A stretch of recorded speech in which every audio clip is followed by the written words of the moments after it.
Murshidabad police প্রশাসনের পরিশ্রমের ফলে আমরা দেখতে পেয়েছি বিভিন্ন জায়গায় বোম উদ্ধার, অস্ত্র উদ্ধার এবং গতকালও এক বাংলাদেশি অনুপ্রবেশকারী ধরা পড়েছে। যত দিন আসবে, ভোটের দিন যত এগিয়ে আসবে, মুর্শিদাবাদ জেলায় খুন ততোধিক বেড়ে যাবে।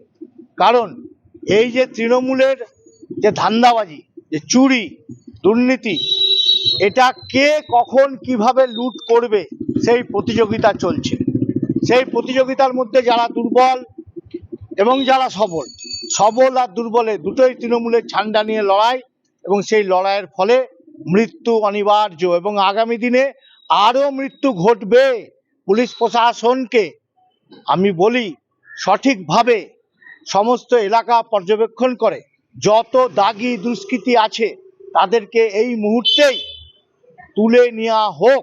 তা না হলে ভোট লুট থেকে আরম্ভ করে ভোটারদেরকে চমকানো থেকে আরম্ভ করে সব কিছুই এরপরে আরম্ভ হবে, যা একমাত্র পুলিশ প্রশাসন যেভাবে এগোচ্ছে সেইভাবে এগিয়ে তার জন্য যদি কিছুটা বন্ধ হয় তাহলে বন্ধ হবে।